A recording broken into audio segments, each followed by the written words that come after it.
दोस्तों नमस्कार। मैं नाथ सोनांचली कथा कहानी और उपन्यास के संग के साथ पुनः हाजिर हूँ। दोस्तों, इस समय हम लोग सुन रहे हैं प्रेमचंद की लिखी हुई कुछ श्रेष्ठ कहानियों का वाचन। इस कड़ी में आज लीजिए सुनिए प्रेमचंद की लिखी हुई एक और प्रसिद्ध कहानी ब्रह्म का स्वांग का वाचन मेरे अर्थात नाथ सोनांचली के स्वर में। स्त्री, मैं वास्तव में अभागिन हूँ, नहीं तो क्या मुझे नित्य ऐसे ऐसे घृणित दृश्य देखने पड़ते। शोक की बात यह है कि वे मुझे केवल देखने ही नहीं पड़ते, वरन दुर्भाग्य ने उन्हें मेरे जीवन का मुख्य भाग बना दिया है। मैं उस सुपात्र ब्राह्मण की कन्या हूँ जिसकी व्यवस्था बड़े बड़े गहन धार्मिक विषयों पर सर्वमान समझी जाती है। मुझे याद नहीं घर पर कभी बिना स्नान और देवोपासना किए पानी की एक बूंद भी मुंह में डाली हो। मुझे एक बार कठिन ज्वर में स्नान आदि के बिना दवा पीनी पड़ी थी। उसका मुझे महीनों खेद रहा। हमारे घर में धोबी कदम नहीं रखने पाता। चमारिन दालान में भी नहीं बैठ सकती थी, किंतु यहाँ आकर मैं मानो भ्रष्ट लोक में पहुँच गई हूँ। मेरे स्वामी बड़े दयालु, बड़े चरित्रवान और बड़े सुयोग्य पुरुष हैं। उनके यह सद्गुण देखकर मेरे पिताजी उन पर मुग्ध हो गए थे, लेकिन वे क्या जानते थे कि यहाँ लोग अघोर पंथ के अनुयायी हैं। संध्या और उपासना तो दूर रही, कोई नियमित रूप से स्नान भी नहीं करता। बैठक में नित्य मुसलमान, क्रिस्तान सब आया जाया करते हैं और स्वामी जी वहीं बैठे पानी, दूध, चाय पी लेते हैं। इतना ही नहीं, वह वहीं बैठे बैठे मिठाइयाँ भी खा लेते हैं। अभी कल की बात है, मैंने उन्हें लेमोनेड पीते देखा था। साइज जो चमार है बेरोक टोक घर में चला आता है। सुनती हूँ वे अपने मुसलमान मित्रों के घर दावतें खाने भी जाते हैं। यह भ्रष्टाचार मुझसे नहीं देखा जाता। मेरा चित्त घृणा से व्याप्त हो जाता है जब वे मुस्कुराते हुए मेरे समीप आ जाते हैं और हाथ पकड़कर अपने समीप बैठा लेते हैं, तो मेरा जी चाहता है कि धरती फट जाए और मैं उसमें समा जाऊं। हाय हिंदू जाति, तूने हम स्त्रियों को पुरुषों की दासी बनना ही क्या हमारे जीवन का परम कर्तव्य बना दिया।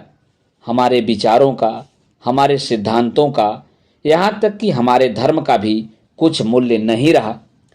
अब मुझे धैर्य नहीं। आज मैं इस अवस्था का अंत कर देना चाहती हूँ।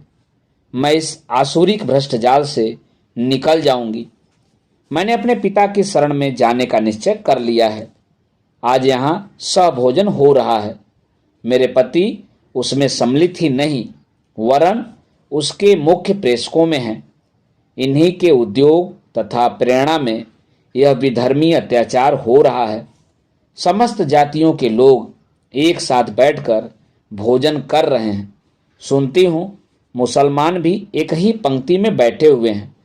आकाश क्यों नहीं गिर पड़ता? क्या भगवान धर्म की रक्षा करने के लिए अवतार न लेंगे? ब्राह्मण जाति अपने निजी बंधुओं के सिवाय दूसरी ब्राह्मणों का पकाया भोजन नहीं करती।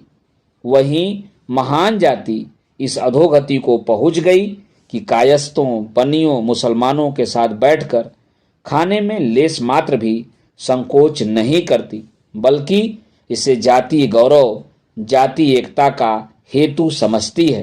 पुरुष, वह कौन शुभ घड़ी होगी कि इस देश की स्त्रियों में ज्ञान का उदय होगा और वे राष्ट्रीय संगठन में पुरुषों की सहायता करेंगी। हम कब तक ब्राह्मणों के गोरख धंधे में फंसे रहेंगे? हमारे विवाह प्रवेश कब तक जानेंगे कि स्त्री और पुरुषों के विचार की अनुकूलता और समानता गोत्र और वर्ण से कहीं अधिक महत्व रखती है? यदि ऐसा ज्ञात होता तो मैं वृंदा का पति न होता और न वृंदा मेरी पत्नी। हम दोनों के विचारों में जमीन और आसमान का अंतर है।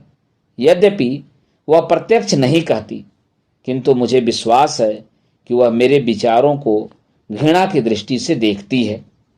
मुझे ऐसा ज्ञात होता है कि वह मुझे स्पर्श भी नहीं करना चाहती। यह उसका दोष नहीं, यह हमारे माता पिता का दोष है, जिन्होंने हम दोनों पर ऐसा घोर अत्याचार किया। कल वृंदा खोल पड़ी। मेरे कई मित्रों ने सहभोज का प्रस्ताव किया था। मैंने उसका सहर्ष समर्थन किया।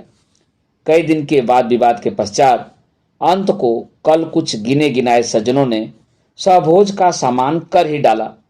मेरे अतिरिक्त केवल 4 और सज्जन ब्राह्मण थे, शेष दूसरी जातियों के लोग थे। यह उदारता वृंदा के लिए असह्य हो गई।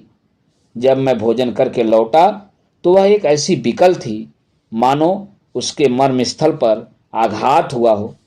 मेरी ओर विषादपूर्ण नेत्रों से देखकर बोली, अब तो स्वर्ग का द्वार अवश्य खुल गया होगा। यह कठोर शब्द मेरे हृदय पर तीर के समान लगे। ऐंठकर बोला, स्वर्ग और नरक की चिंता में वे रहते हैं जो अपाहिज हैं, कर्तव्यहीन हैं, निर्जीव हैं।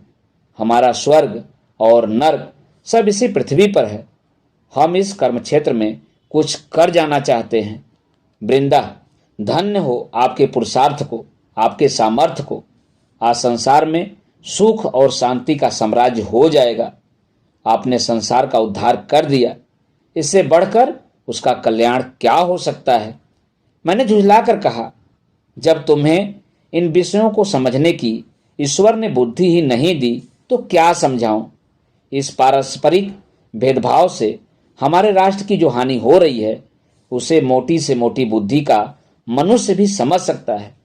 इस भेद को मिटाने से देश का कितना कल्याण होता है, इसमें किसी को संदेह नहीं। हाँ, जो जानकर भी अनजान बने उसकी बात दूसरी है। वृंदा, बिना एक साथ भोजन किए परस्पर प्रेम उत्पन्न नहीं हो सकता। मैंने इस विवाद में पड़ना अनुपयुक्त समझा। ऐसी किसी नीति की शरण लेनी आवश्यक जान पड़ी जिसमें विवाद का स्थान ही न हो। वृंदा की धर्म पर बड़ी श्रद्धा है। मैंने उसी के शस्त्र से उसे पराजित करना निश्चय किया। बड़े गंभीर भाव से बोला, यदि असंभव नहीं तो कठिन अवश्य है, किंतु सोचो तो यह कितना घोर अन्याय है कि हम सब एक ही पिता की संतान होते हुए एक दूसरे से घृणा करें, ऊंच नीच की व्यवस्था में मग्न रहें। यह सारा जगत उसी परम पिता का विराट रूप है। प्रत्येक जीव में उसी परमात्मा की ज्योति आलोकित हो रही है। यथार्थ में हम सब एक हैं। जिस प्रकार सूर्य का प्रकाश अलग अलग घरों में जाकर भिन्न नहीं हो सकता, उसी प्रकार ईश्वर की महान आत्मा पृथक पृथक जीवों में प्रविष्ट होकर विभिन्न नहीं होती। मेरी इस ज्ञान वर्षा ने वृंदा के शुष्क हृदय को तृप्त कर दिया। वह तन्मय होकर मेरी बात सुनती रही। जब मैं चुप हुआ तो उसने मुझे भक्ति भाव से देखा और रोने लगी। स्त्री, स्वामी के ज्ञानोपदेश ने मुझे सजग कर दिया। मैं अंधेरे कुएं में पड़ी थी। इस उपदेश ने मुझे उठाकर पर्वत के ज्योतिर्मय शिखर पर बैठा दिया। मैंने अपनी कुलीनता से, झूठे अभिमान से, अपने वर्ण की पवित्रता के गर्व में कितनी आत्माओं का निरादर किया। परमपिता, तो मुझे क्षमा करो। मैंने अपने पूज्यपाद पिता से इस अज्ञान के कारण जो अश्रद्धा प्रकट की है, जो कठोर शब्द कहे हैं, उन्हें क्षमा करना। जब से मैंने यह अमृतवाणी सुनी है, मेरा हृदय अत्यंत कोमल हो गया है। नाना प्रकार की सत्कल्पनाएं चित्त में उठती रही हैं। कल धोबिन कपड़े लेकर आई थी। उसके सिर में बड़ा दर्द था। पहले मैं उसे इस दशा में देखकर कदाचित मौखिक संवेदना प्रकट करती अथवा महरी से उसे थोड़ा तेल दिलवा देती, पर कल मेरा चित्त विकल हो गया। मुझे प्रतीत हुआ मानो यह मेरी बहन है। मैंने उसे अपने पास बैठा लिया और घंटों भर तक उसके सिर में तेल मलती रही। उस समय मुझे जो स्वर्गीय आनंद हो रहा था वह अकथनीय है। मेरा अंतःकरण किसी प्रबल शक्ति के वशीभूत होकर उसकी ओर खींचा चला जाता था। मेरी ननद ने आकर मेरे इस व्यवहार पर कुछ नाक भाव चढ़ाई, पर मैंने लेस मात्र भी परवाह न की। आज प्रातःकाल कड़ाके की सर्दी थी। हाथ पांव गले जाते थे। मरी काम करने आई तो खड़ी कांप रही थी। मैं लियाफ ओढ़े अंगीठी के सामने बैठी हुई थी। 30 पर भी मुंह बाहर निकालते 9 बनता था। महरी की सूरत देखकर मुझे अत्यंत दुख हुआ। मुझे अपनी स्वार्थ वृत्ति पर लज्जा आई। इसके और मेरे बीच में क्या भेद है? इसकी आत्मा में उसी प्रकार की ज्योति है। यह अन्याय क्यों? क्या इसलिए कि माया ने हम में भेद कर दिया है? मुझे कुछ और सोचने का साहस नहीं हुआ। मैं उठी, अपनी ऊनी चादर लाकर महरी को ओढ़ा दी और उसे हाथ पकड़कर अंगीठी के पास बैठा लिया। इसके उपरांत मैंने अपना लिहाफ रख दिया और उसके साथ बैठकर बर्तन धोने लगी। वह सरल हृदय मुझे वहां से बार बार हटाना चाहती थी। मेरी ननद ने आकर मुझे कौतूहल से देखा और इस प्रकार मुंह बनाकर चली गई मानो मैं कीड़ा कर रही हूं। सारे घर में हलचल पड़ गई और इस जरा सी बात पर हमारी आंखों पर कितने मोटे पर्दे पड़ गए हैं। हम परमात्मा का कितना अपमान कर रहे हैं। पुरुष कदाचित मध्य पथ पर रहना नारी प्रगति में नहीं है। वह केवल सीमाओं में रह सकती है। वृंदा कहाँ तो अपनी कुलीनता और अपने कुल मर्यादा पर जान देती थी, कहाँ अब साम्य और सहिष्णुता की मूर्ति बनी हुई है। मेरे उस सामान्य उपदेश का यह चमत्कार है। अब मैं भी अपनी प्रेरक शक्तियों पर गर्व कर सकता हूँ। मुझे उसमें कोई आपत्ति नहीं है कि वह नीच जाति की स्त्रियों के साथ बैठे, हंसे और बोले, उन्हें कुछ पढ़कर सुनाए, लेकिन उनके पीछे अपने को बिल्कुल भूल जाना मैं कदापि पसंद नहीं कर सकता। 3 दिन हुए मेरे पास एक चमार अपने जमींदार पर नालिश करने आया था। निसंदेह जमींदारों ने उसके साथ ज्यादती की थी, लेकिन वकीलों का काम मुफ्त में मुकदमे दायर करना नहीं। फिर एक चमार के पीछे एक बड़े जमींदार से बैर करूं, ऐसे तो वकालत कर चुका। उसके रोने की भनक वृंदा के कान में भी पड़ गई। बस वह मेरे पीछे पड़ गई कि उस मुकदमे को जरूर लो। मुझसे तर्क वितर्क करने पर उद्धत हो गई। मैंने बहाना करके उसे किसी प्रकार टालना चाहा, लेकिन उसने मुझसे वकालतनामे पर हस्ताक्षर कराकर तब पिंड छोड़ा। उसका परिणाम यह हुआ कि पिछले 3 दिन मेरे यहाँ मुफ्तखोर मुवक्किलों का तांता लगा रहा और मुझे कई बार वृंदा से कठोर शब्दों में बातें करनी पड़ी। इसी से प्राचीन काल के व्यवस्थाकारों ने स्त्रियों को धार्मिक उपदेशों का पात्र नहीं समझा था। इनकी समझ में यह नहीं आता कि प्रत्येक सिद्धांत का व्यवहारिक रूप कुछ और ही होता है। हम सभी जानते हैं कि ईश्वर न्यायशील है, किंतु न्याय के पीछे अपनी परिस्थिति को कौन भूलता है? आत्मा की व्यापकता को यदि व्यवहार में लाया जाए तो आज संसार में साम्य का राज होता, किंतु उसी भांति जैसे दर्शन का एक सिद्धांत ही रहा और रहेगा, वैसे ही राजनीति भी एक अलभ्य वस्तु है और रहेगी। हम इन दोनों सिद्धांतों की मुक्त कंठ से प्रशंसा करेंगे, उन पर तर्क करेंगे, अपने पक्ष को सिद्ध करने में उनसे सहायता लेंगे, किंतु उनका उपयोग करना असंभव है। मुझे नहीं मालूम था कि वृंदा इतनी मोटी सी बात भी न समझेगी। वृंदा की बुद्धि दिनों दिन उल्टी होती जाती है। आज रसोई में सबके लिए एक ही प्रकार के भोजन बने। अब तक घर वालों के लिए महीन चावल पकते थे, तरकारियां घी में बनती थीं, दूध मक्खन आदि दिया जाता था। नौकरों के लिए मोटा चावल, मटर की दाल और तेल की भाजियां बनती थीं। बड़े बड़े रईसों के यहाँ भी यही प्रथा चली आती है। हमारे नौकरों ने कभी इस विषय में शिकायत नहीं की, किंतु आज देखता हूँ वृंदा ने सबके लिए एक ही भोजन बनाया है। मैं कुछ बोल न सका, भौचक्का सा हो गया। वृंदा सोचती होगी कि भोजन में भेद करना नौकरों पर अन्याय है। कैसा बच्चों का सा विचार है। ना समझ यह भेद सदा रहा है और रहेगा। मैं राष्ट्रीय ऐक्य का अनुरागी हूँ। समस्त शिक्षित समुदाय राष्ट्रीयता पर जान देता है, किंतु कोई स्वप्न में भी कल्पना नहीं करता कि हम मजदूरों या सेवावृत्तिधारियों को समता का स्थान देंगे। हम उनमें शिक्षा का प्रचार करना चाहते हैं, उनको दीनावस्था से उठाना चाहते हैं। यह हवा संसार भर में फैली हुई है, पर इसका मर्म क्या है यह दिल में भी समझते हैं, चाहे कोई खोलकर कहे या न कहे। इसका अभिप्राय यही है कि हमारा राजनीतिक महत्व बढ़े, हमारा प्रभुत्व उदय हो, हमारे राष्ट्रीय आंदोलन का प्रभाव अधिक हो। हमें यह कहने का अधिकार हो जाए कि हमारी ध्वनि केवल मुट्ठी भर शिक्षित वर्ग की नहीं, वरन समस्त जाति की संयुक्त ध्वनि है। पर वृंदा को यह रहस्य कौन समझाए। स्त्री, कल मेरे पति महाशय खोल पड़े, इसलिए मेरा चित्त खिन्न है। प्रभो, संसार में इतना दिखावा, इतनी स्वार्थनता है, हम इतने दीन घातक हैं।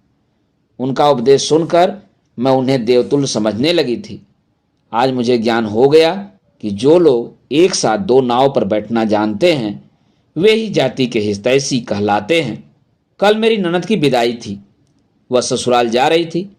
बिरादरी की कितनी ही महिलाएं निमंत्रित थीं। वे उत्तम उत्तम वस्त्राभूषण पहने कालीनों पर बैठी हुई थीं। मैं उनका स्वागत कर रही थी। निदान मुझे द्वार के निकट कई स्त्रियां भूमि पर बैठी हुई दिखाई दी, जहां इन महिलाओं की जूतियां और स्लीपरें रखी हुई थीं। वे बेचारी भी विदाई देखने आई थीं। मुझे उनका वहां बैठना अनुचित जान पड़ा। मैंने उन्हें भी लाकर कालीन पर बैठा दिया। इस पर महिलाओं में मटकियां होने लगी और थोड़ी देर में वे किसी न किसी बहाने से एक एक करके चली गईं। मेरे पति महाशय से किसी ने यह समाचार कह दिया।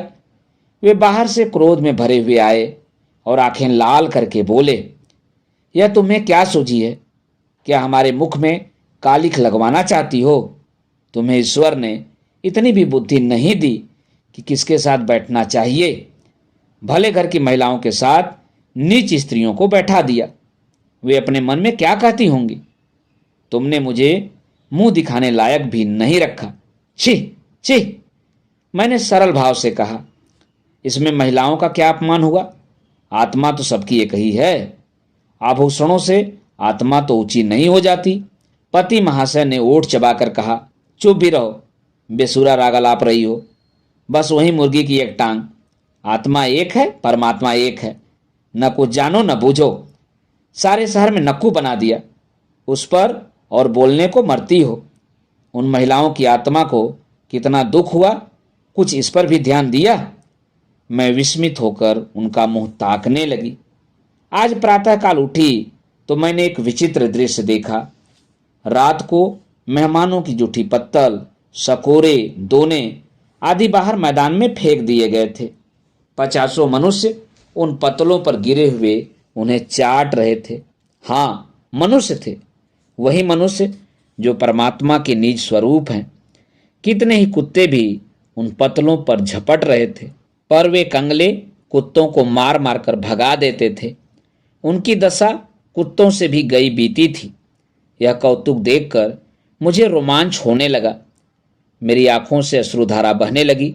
भगवान, ये भी हमारे भाई बहन हैं, हमारी आत्माएं हैं। उनकी ऐसी सोचनीय दीन दशा।